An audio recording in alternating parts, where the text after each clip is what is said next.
Hi everyone. Thanks for checking out my live video. It's been such a long time that I've done one, and I was waiting for the right topic, the right conversation discussion to have to post another live video.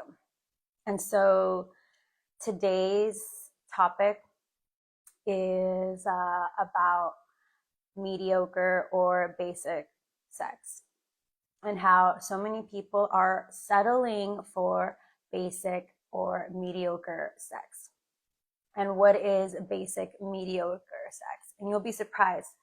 It has nothing to do with how many orgasms people are having.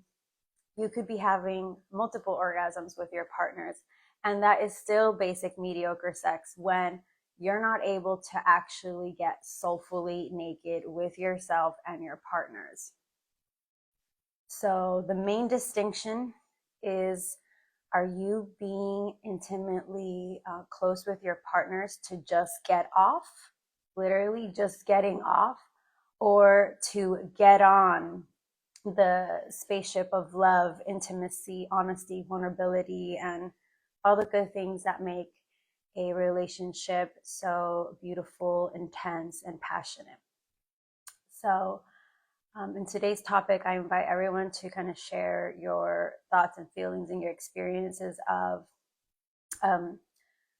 your current love and sex life. And do you feel you are settling for just orgasms? Because like the reality is you can have those by yourself. And so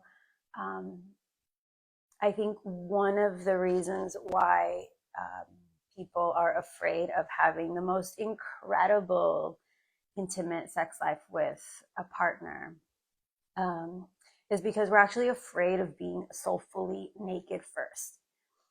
Unless you are like ready for that and you're clear that that's what you need and that's what's next, because everything else is turning out to feel and look a bit basic. Hi, love. I'm seeing some people like, no. It's so nice to see you.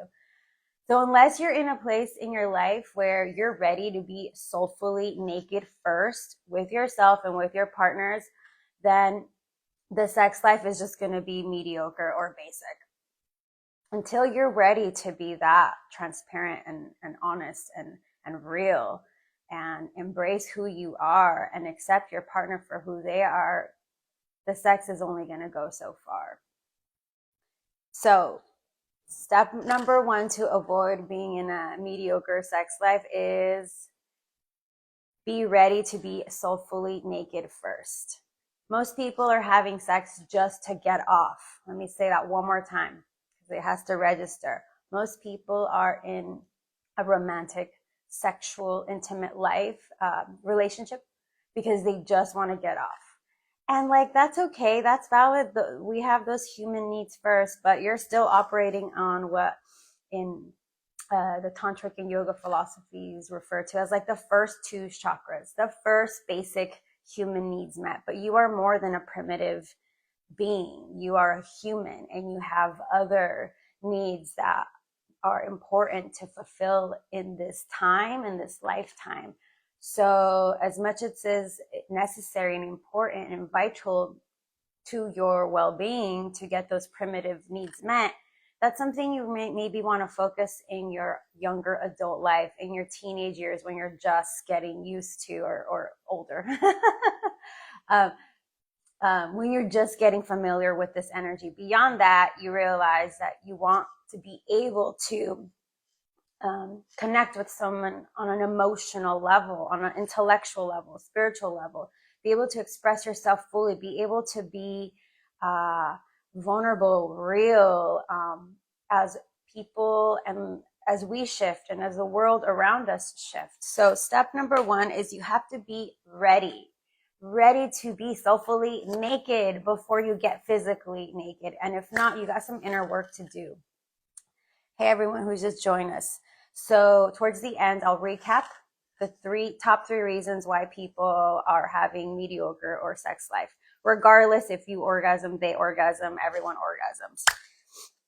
the main question to go back to is, are you getting off with your partners, or are you getting on the spaceship of love and intimacy? And so the next reason is, I think that most people are having sex too soon. And why is that important to wait? Sure, you don't have to wait a decade, but you do have to wait. It's kind of like waiting for that soup, your pozole, whatever your favorite soup is waiting for it to really simmer so that it can taste amazing. I don't want a pozole that's just been cooked for 30 minutes. No, I want the one that's been cooked all day long. So yes, intimacy. Yes, intimacy ultimately is about being able to see ourselves, right? Shout outs to my girl. So when we take our time to really understand ourselves with that partner, to understand our partner, it makes the connection and the intimacy and the sex that much more intense, like that rich simmered soup, more intense, more nutritious, more delicious. If we are having sex too soon, we literally take away the gift of enjoying that deeply savored meal. So many people are going straight into sex like, girl, that's the entree. Like, what about the amuse-bouche? What about sniffing your food? What about looking at the colors of your meal? What about like taking your time to look at the menu, to imagine what it's going to taste like to have that savory meal? Or maybe you want to try this or that, and like being with your imagination. In Tantra, one of the philosophies, like, there's nowhere to go, there's nowhere to be. What about just dropping into the essence of each step of the way, as if that is the journey, right? So I think we are personally rushing too quick to get to some imaginary finish line. And something I've been writing in my book is like, there is no true finish line other than when we take that last breath. The other artificial finish lines are preparing us for that big one. So there's nowhere to rush. It's all happening right now. And by the time you get to that place where you are soulfully ready to be naked with yourself and your partner, and you've gotten to know them at a solid level where you actually can appreciate the way they get mad or the way they handle things and the way they treat you, and you've gotten to know them, and the courtship has been just so lovely and yummy, then it's a great time to commune in that way, because you can't take that step back. Once you cross over that threshold is no longer available. And what's left is, at that point, to some degree, is survival, because you guys connected based on the survival needs of sex. So that is the second reason. Second reason being, one more time, is consider you are having sex too soon. And that goes to all the sexes. Doesn't matter if you're this or that. It's so nice to enjoy a pozole or a soup, a dish, when the proper time has been allocated for it to simmer, for it to stew, for your imaginations to be enraptured by the thought of that meal. We don't have to skip steps. We have the amuse-bouche. We have a couple dishes to come right before the main entree. And the last other thing I wanted to mention today is that, I kind of forgot. Let me see if I wrote it down. Oh yeah. Is like, are you genuinely turned on by your partner outside of lovemaking, outside of the bedroom? Like, do you love the way they handle stress? Do you love the way they treat their neighbors, their co-workers, employees, boss, the way they are impeccable with their word? Like, being so honest with yourself of like, are you turned on outside of lovemaking, outside of intercourse, outside of the orgasms. Because if you're not, chances are that is going to somehow filter, impact your sex and love life with them, or even your own like values and your own self-worth. If you know those things matter to you, like for instance, the example I'll give, if I know impeccability and time management is like very important to my soul, on all the way from professional level all the way to like my soul spirit level, like that impeccability matters a lot to me.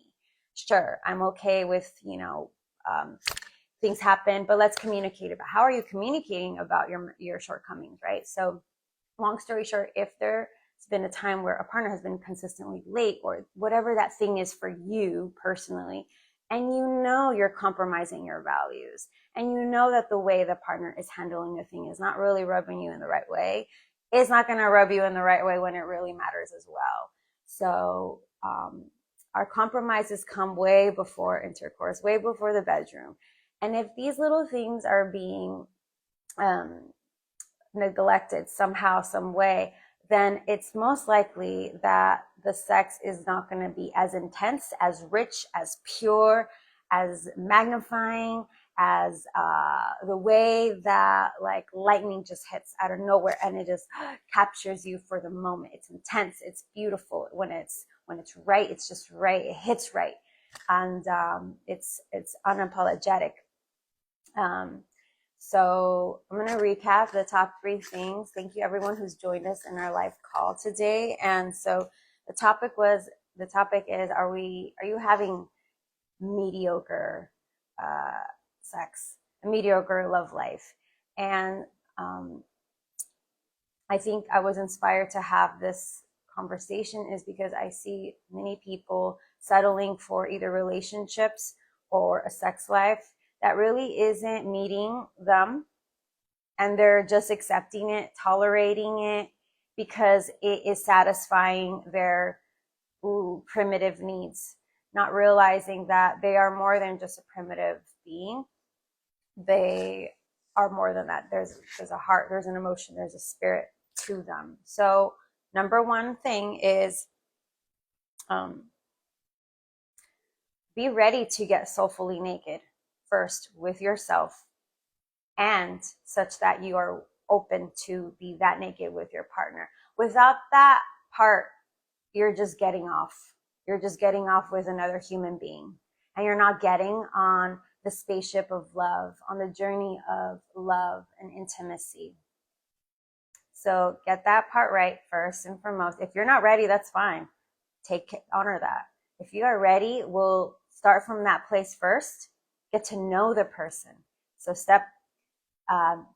tip number 2 is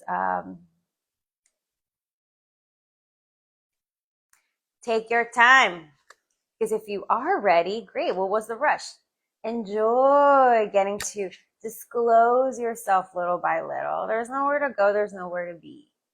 Okay, so take your time. Extend the wait. The moments before the entree, you don't have to rush to eat your next meal. Like, satisfy and sit with each ingredient, each herb, each texture in the meal before you go on to the next thing. And last but not least, don't settle for any behavior outside of intercourse that just doesn't suit your human needs, your soulful needs, integrity, you name it, so forth. And doing the appetizer, yes, right? There's so many dishes before. There's so many nuances and subtle ways to get to know someone, to commune with someone. And many times, like you probably have heard, many of us have already heard, life is the foreplay, right? So enjoy each step of the way. So to avoid, last but not least, thank you all for joining me. If hola hermosa, bendiciones a ti también, 2025. So if you are enjoying this conversation, please continue to engage with me. I want people to have the best sex life. And part of what that includes is also having great partners that can meet you. And it's our job to ensure that that is, that we're doing our part ensuring that.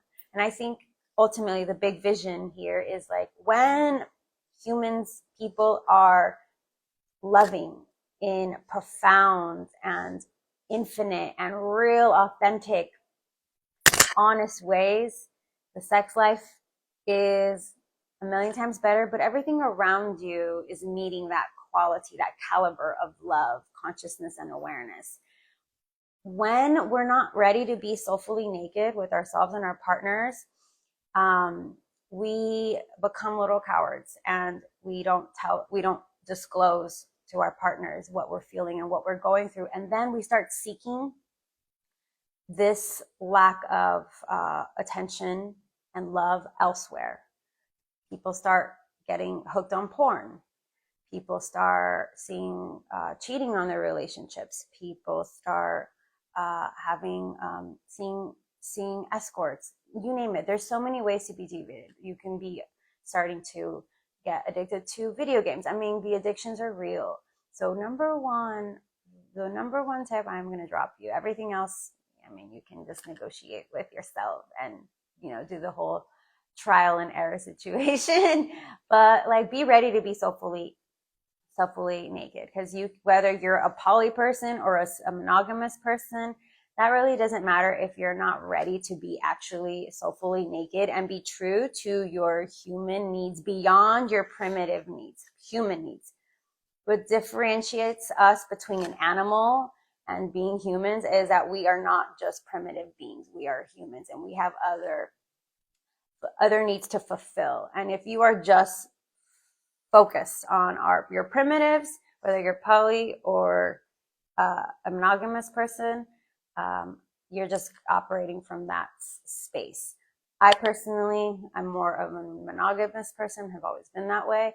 I enjoy that type of community, because once I'm with one person, that like every part of me is like, yes. Like I have no interest and desires to deviate my love and devotion and presence to that person. That's just me.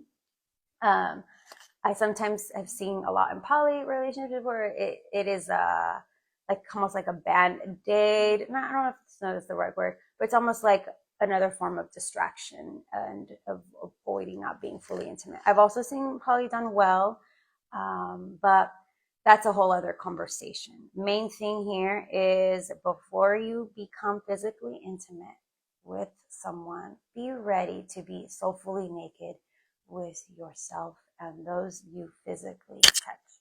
All right. Thank you all for joining again.